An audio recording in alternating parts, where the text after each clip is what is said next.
Hello बच्चों, आज start करना है हमें 3.3 एक्सरसाइज। अभी तक हमने रेखीय समीकरणों से निरूपित रेखाओं के बारे में ये पता कर लिया है कि कितने तरह से वो रेखाएं हमारे सामने आ सकती हैं, समीकरण युग्म हमारे संगत असंगत किस तरह से होते हैं। अब हमें यहाँ पर बात करनी है समीकरणों के हल के बारे में, तो हम कैसे उनको हल करते हैं ये हमें देखना है। तो इसके लिए हमें मुख्य रूप से 3 विधियां हैं, प्रतिस्थापन विधि, विलोपन विधि और वज्र गुणन विधि। तो आज हम पढ़ने वाले हैं सबसे पहले प्रतिस्थापन विधि, और ये है आपकी एक्सरसाइज 3.3। तो कॉपी पेन लेके तैयार हो जाइए मेरे साथ। तो चलिए स्टार्ट करते हैं exercise 3.3। Here is your first question. आप स्क्रीन पर देख सकते हैं पहला क्वेश्चन, निम्न रैखिक समीकरण युग्म को प्रतिस्थापन विधि से हल कीजिए। तो इसमें आपके कुल 6 पार्ट्स हैं, मैं इनमें से कुछ कराता हूँ आपको। सबसे पहला पार्ट आप देख सकते हैं x + y = 14 और x - y = 4। ये हमारे 2 इक्वेशंस हमारे सामने रखे हुए हैं, हमें इनको प्रतिस्थापन विधि से हल करना है। अब प्रतिस्थापन विधि होती क्या है, जैसा कि इसके नाम से ही क्लियर है। हम क्या करते हैं, हम किसी एक समीकरण से ध्यान रखिए एक चर राशि का मान दूसरे के पदों में निकाल लेंगे और वो उठा के रख देंगे दूसरे समीकरण में। तो जैसे ये समीकरण है, यहाँ से हम क्या करने वाले हैं, x का मान निकालेंगे। x को यहीं पर रहने देंगे लेफ्ट हैंड साइड में, y को भेज देंगे उस तरफ, तो हो जाएगा 14 - y। अब ये x का मान हम रख देंगे समीकरण 2 में। तो यहाँ पर x के स्थान पर हम रखेंगे 14 - y = 4। तो ये देखिए माइनस का 2y हो जाएगा, 14 उस तरफ जाएगा, 4 - 14 तो -2y = -10। तो ये माइनस से माइनस कैंसिल कर सकते हैं आप, y = हो जाएगा 10/2 विच इज़ 5। Therefore x = 14 - y। आप इसको देखिए तो 14 - y की जगह हम 5 रखेंगे तो ये आ जाएगा 9, x = 9। So our answer is x = 9, y = 5। ये हमारा सॉल्यूशन है। तो इस तरह से हम प्रतिस्थापन विधि हल करते हैं। फोर्थ पार्ट सॉल्व करते हैं हम। 0.2x + 0.3y = 1.3।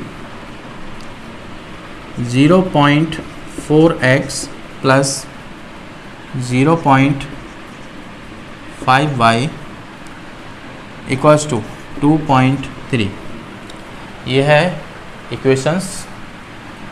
अब देखिए सबसे पहले हम एक काम करते हैं, ये पॉइंट में है, डेसिमल में है, हम पहले इनको प्रॉपर तरीके से लेके आते हैं, ठीक है।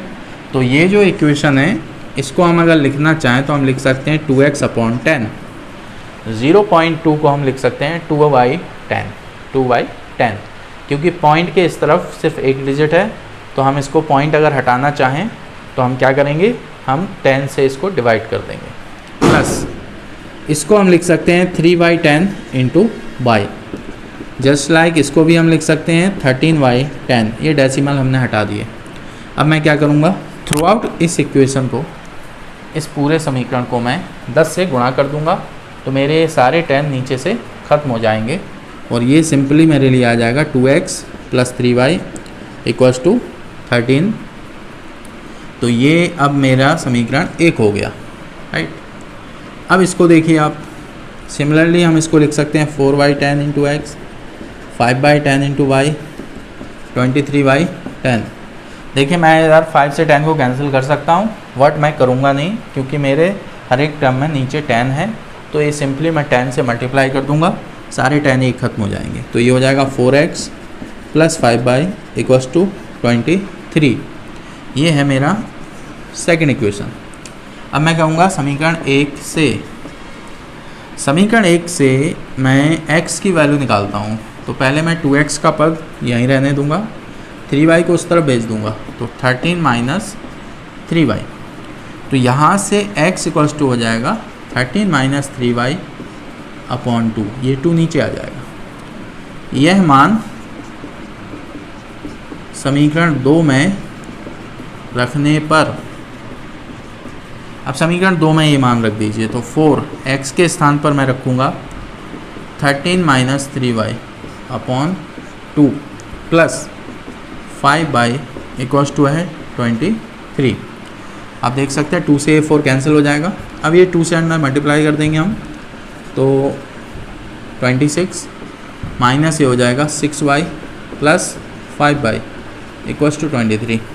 26 को उस तरफ ले जाइए, तो माइनस का 6y प्लस का 5y, तो माइनस का 1y बचेगा। 26 उस तरफ जाएगा, 23 माइनस 26, तो माइनस y इक्वल्स टू हो जाएगा -3, तो y इक्वल्स टू आ गया मेरा 3। देयरफॉर x इक्वल्स टू क्या आया था हमारा 13 माइनस 3y अपॉन 2, तो ये हो जाएगा 13 माइनस 3 इंटू वाई के स्थान पर मैं क्या रखूँगा 3 अपॉन 2, तो 13 माइनस 3 इंटू 3 9 हो गया अपॉन 2, 13 माइनस 9 ये हो जाएगा 4 upon 2, it is 2। This is x। Therefore x equals to 2 and y equals to, और y इक्वल्स टू हमारा आया था 3। ये हमारा सॉल्यूशन है इसका। काफ़ी अच्छा क्वेश्चन है। इसका 5th पार्ट देखिए ज़रा, √2x plus √3y equals to 0, √3x minus √8y equals to 0। हमें इनको हल करना है, तो यहाँ से हम एक काम कर सकते हैं, यहाँ से हम √2x का मान निकालेंगे, ये उस तरफ चला जाएगा तो माइनस √3y हो जाएगा, तो यहाँ से x इक्वल्स टू हो जाएगा माइनस √3 अपॉन √2y। इसमें रख दीजिए, तो √3 x के स्थान पर हम रख देंगे minus √3 upon √2y minus √8y equals to 0। तो ये देखिए √3 का √3 में हो जाएगा मल्टीप्लाई, तो माइनस का ये 3 आ जाएगा upon √2 minus √8y equals to 0। y common ले लेंगे हम, तो ये हो जाएगा माइनस 3 अपॉन √2 माइनस √8। अब ये एक ब्रैकेट में एक नंबर रखा हुआ है, ये सारा नंबर 0 में डिवाइड हो जाएगा, तो y इक्वल्स टू क्या आएगा 0। Therefore x equals to, x हमारा क्या आया था √3 अपॉन √2y, तो माइनस √3 अपॉन √2 y की जगह 0 पुट करेंगे, 0 आएगा। तो स्टूडेंट आप देख सकते हैं कि हमारा यहाँ पर x और y दोनों 0 आए हैं, ये हमारा सॉल्यूशन है। अब मैं यहाँ पे आपसे एक बात ज़रूर कहना चाहूँगा,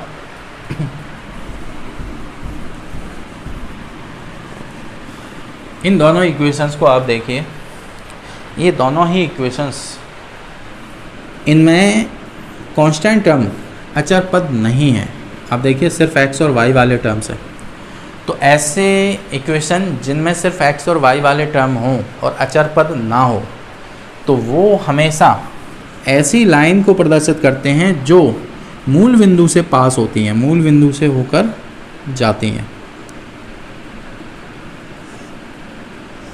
ये देखिए आप, इस तरह की लाइंस जो कि आपके मूल बिंदु 0 0 से होकर जा रही हैं। अब अगर मैं ये कह दूं कि इस समीकरण द्वारा निरूपित रेखा ये है और इस समीकरण द्वारा निरूपित रेखा ये है, तो आप देख सकते हैं कि इनका प्रतिच्छेद बिंदु कहाँ है 0 0। और ये हम पहले ही बात कर चुके हैं कि दो समीकरण अगर दे रखे हैं रेखीय समीकरण, तो वो दो रेखाएं प्रदर्शित करते हैं। अगर वो दो रेखाएं कहीं प्रतिच्छेद करती हैं तो उनका प्रतिच्छेद बिंदु ही हमारा हल होता है। तो इसका मतलब बिना सॉल्व किए हम इस क्वेश्चन का आंसर 0 0 दे सकते हैं, क्योंकि हमें मालूम है कि इस समीकरण में कोई अचर पद नहीं है, तो ये एक ऐसी रेखा को प्रदर्शित करेगा जो मूल बिंदु से होकर जाएगी। सिमिलरली ये वाला जो समीकरण है दूसरा, इसमें भी अचर पद नहीं है, तो ये भी एक ऐसी रेखा प्रदर्शित करेगा जो मूल बिंदु से होकर जाएगी। तो ये दोनों रेखाएं मूल बिंदु से जाएंगी, तो इनका प्रतिच्छेद बिंदु ही मूल बिंदु होगा। तो हमारा सॉल्यूशन ये हो जाएगा, डायरेक्ट हम ये बता सकते हैं। क्लियर? चलिए 2x plus 3y equals to 11, 2x plus 3y equals to 11 और 2x minus 4y equals to -24 को हल कीजिए और इससे m का वह मान ज्ञात कीजिए जिसके लिए y बराबर mx प्लस 3 हो। हमें इन दोनों समीकरणों को हल करना है। हल करके m का वह मान ज्ञात करना है जिसके लिए y बराबर mx प्लस 3 है। तो चलिए m के बारे में बात हम थोड़ी देर बाद करेंगे, अभी हम इसको साइड में रख देते हैं ज़रा। सबसे पहले हम इन दोनों समीकरणों को हल करेंगे और हल करने से हमें क्या मिलेगा, हमें x तथा y के मान मिलेंगे। तो यहाँ से मैं 2x इक्वल्स टू, ऑफकोर्स मैं प्रतिस्थापन विधि से हल करने जा रहा हूँ, 11 माइनस 3y। तो आप देख सकते हैं यहाँ पे एक 2x वाला पद है, तो मुझे x नहीं निकालने की ज़रूरत है, मैं डायरेक्ट 2x की वैल्यू इसमें सब्स्टिट्यूट कर दूंगा, प्रतिस्थापित कर दूंगा। तो यहाँ पर मैं 2x के स्थान पर रख दूंगा 11 minus 3y minus 4y equals to -24, 11 minus 7y equals to -24, तो -7y इक्वल्स टू -24 माइनस 11, -7 11 उस तरफ चला गया तो माइनस का 35, तो y इक्वल्स टू देखिए माइनस से माइनस कैंसिल हो जाएगा, 35/7 which is 5, y equals to 5 है। देयरफॉर इसको देखिए 2x इक्वल्स टू क्या था, 11 माइनस 3y, 11 माइनस 3 y के स्थान पर मैं क्या रखूँगा 5, 11 माइनस 15 तो ये -4, 2x equals to -4, then x equals to -2, x equals to -2, y equals to 5। ये हमारा सॉल्यूशन है। अब हम इसकी बात करते हैं। इसमें मैं सिंपली क्या करने वाला हूँ, मैं x और y के मान रखने वाला हूँ, जो मेरे ये x और y के मान निकले हैं वो मैं इसमें रख दूँगा। तो मैं y के स्थान पर इसमें रख दूँगा 5, x के स्थान पर मैं रख दूँगा -2, तो ब्रैकेट के अंदर रखेंगे +3, 5 इक्वल्स टू -2m प्लस 3। तो ये 2m वाला पद माइनस का है, इसको इस तरफ लाओ, तो ये प्लस का 2m हो जाएगा, इधर पर 3 है, 5 को भी भेज दो उस तरफ, माइनस का 5 हो जाएगा, -2 हो जाएगा। तो you can see that m equals to -1, this is our answer. So हमने क्या किया इस क्वेश्चन में, हमारे पास दो इक्वेशन दे रखे थे, दो समीकरण दे रखे थे, उनको हमने प्रतिस्थापन विधि से हल करके x तथा y के मान ज्ञात कर लिए और वो मान हमने उठा के y equals to mx plus 3 में रख दिए। उससे हमें क्या मिल गया, m मिल गया। आप देख सकते हैं स्क्रीन पे आपके उसका फर्स्ट पार्ट। थर्ड क्वेश्चन ये कह रहा है, निम्न समस्याओं में रैखिक समीकरण युग्म बनाइए और उनके हल प्रतिस्थापन विधि द्वारा ज्ञात कीजिए। ये वर्ड प्रॉब्लम है। तो पहले हम क्या करेंगे, जो हमारे इबारत दे रखी है, इबारती प्रश्न में जो हमारे वर्ड दे रखे हैं, पहले हम उनको समीकरण के रूप में लेके आएंगे, फिर उनको हम हल करेंगे। तो पहला पार्ट है, दो संख्याओं का अंतर 26 है और एक संख्या दूसरी संख्या की 3 गुनी है, उन्हें ज्ञात करो। देखिए, हमेशा ऐसे सवालों में आपको दो शर्तें दे रखी होंगी, आपको उन शर्तों को पहचानना है। तो सबसे पहले उन्होंने कहा है कि दो संख्याओं का अंतर 26 है, पहली शर्त। एक संख्या दूसरी संख्या की 3 गुनी है, दूसरी शर्त। उन्हें ज्ञात कीजिए। तो किन्हें ज्ञात करना है, उन दो संख्याओं को। तो सबसे पहले हम मान लेंगे, माना दो संख्याएं x तथा y हैं, तो इनका जो योग है x प्लस y, सॉरी इनका जो अंतर है x माइनस y, वो है 26। एक संख्या दूसरी संख्या की 3 गुनी है। एक बात ध्यान रखिए, अगर आपने x माइनस वाई बराबर 26 लिखा, इसका मतलब आपने ये कहा है कि x y से बड़ा है, समझे। अगर इसी को हम y माइनस एक्स लिखे होते तो y x से बड़ा होता। तो जो बड़ा है वही तो 3 गुना होगा दूसरे का। तो यहाँ पर x y से बड़ा है, तो हम x को y का 3 गुना कह सकते हैं, x इक्वल्स टू 3y। अब x इक्वल्स टू 3y हम इसमें रख देंगे, x का ये मान इस समीकरण में रख दो। तो x के स्थान पर 3y minus y equals to 26, 3y minus y 2y equals to 26, y equals to कितना हो जाएगा 13। इसलिए x इक्वल्स टू क्या है 3 इंटू y के स्थान पर क्या रख देंगे 13, तो ये हो जाएगा 39 इसलिए x इक्वल्स टू 39 और y इक्वल्स टू 13। ये है हमारा आंसर।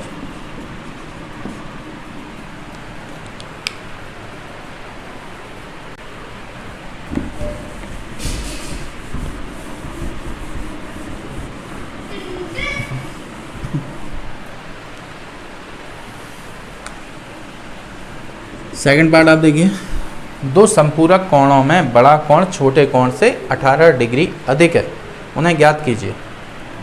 तो यहाँ पर हमें सबसे पहले तो ये पता होना चाहिए कि संपूरक कोण क्या होते हैं। संपूरक कोण का मतलब होता है ऐसे कोण जिनका योग 180 अंश हो। ठीक है, तो अगर हम ये मान लें कि माना x तथा y दो संपूरक कोण है, संपूरक कोण हैं, तो अगर ये संपूरक कोण है तो x प्लस वाई बराबर 180 हम कह सकते हैं, क्योंकि इनका योग 180 होगा। अब वो ये कह रहे हैं एक बड़ा कोण छोटे कोण से 18 डिग्री अधिक है।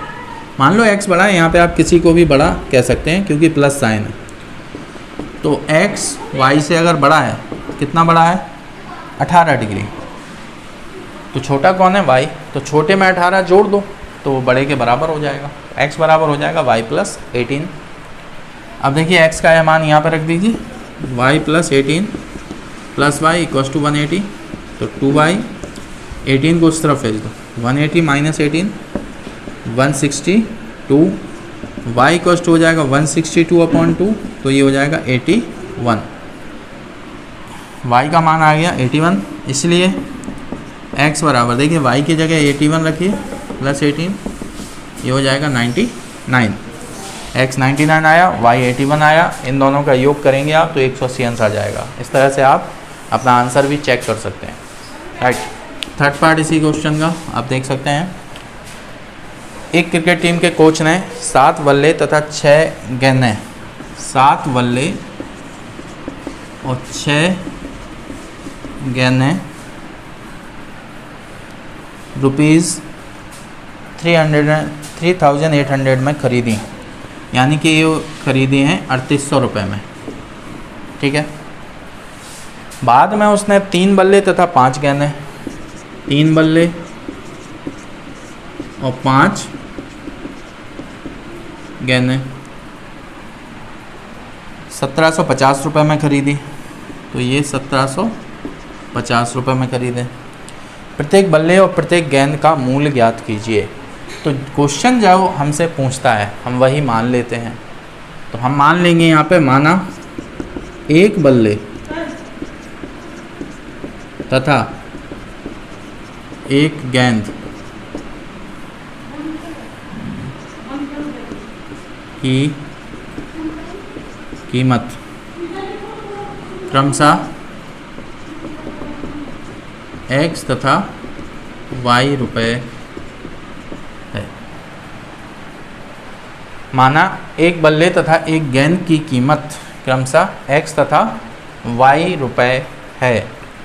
अब देखिए, एक बल्ले की कीमत है x रुपये, एक गेंद की कीमत हमने मानी है y रुपये। तो अगर एक बल्ले की कीमत x रुपये है तो 7 बल्ले की कीमत कितनी होगी? 7x। भाई एक बल्ले की कीमत गुणे बल्लों की संख्या। ठीक है, और एक गेंद की कीमत y रुपीज़ है, खरीदी कितनी है? 6, तो 6y हो जाएगा। इनको योग कर देंगे तो टोटल बिल बन जाएगा। पेमेंट कितना करना पड़ा? 3800 रुपये। 7 बल्ले और 6 गेंदों की कीमत मिला के 3800 रुपये हमें देने पड़े। ठीक है, इसी तरह से एक बैट की कीमत है x। कितने बैट खरीदे यहाँ पे? इसको देखिए, 3 बैट खरीदे तो उनकी कीमत हो जाएगी 3x। एक गेंद की कीमत y है, कितनी गेंदें खरीदी हैं? 5 गेंदों की कीमत 5y हो जाएगी। इनको जोड़ दोगे टोटल बिल बनेगा आपका 1750 रुपये। इस तरह से समीकरण बन गए। अब आप इनको प्रतिस्थापन विधि से हल कर सकते हैं। ठीक है, ये मैं आपके लिए छोड़ता हूँ, आप इसको हल करेंगे। सो स्टूडेंट, ये हमारे 3.3 एक्सरसाइज है। आज हमने प्रतिस्थापन विधि सीखी, कुछ इबारती प्रश्न भी किए रिमेनिंग क्वेश्चंस मेरे ख्याल से 2 पार्ट और बचते हैं, आप उनको ट्राई करेंगे, जिसमें 5th पार्ट आपका आयु से संबंधित है, मेरे ख्याल से वो तो हो ही जाएगा।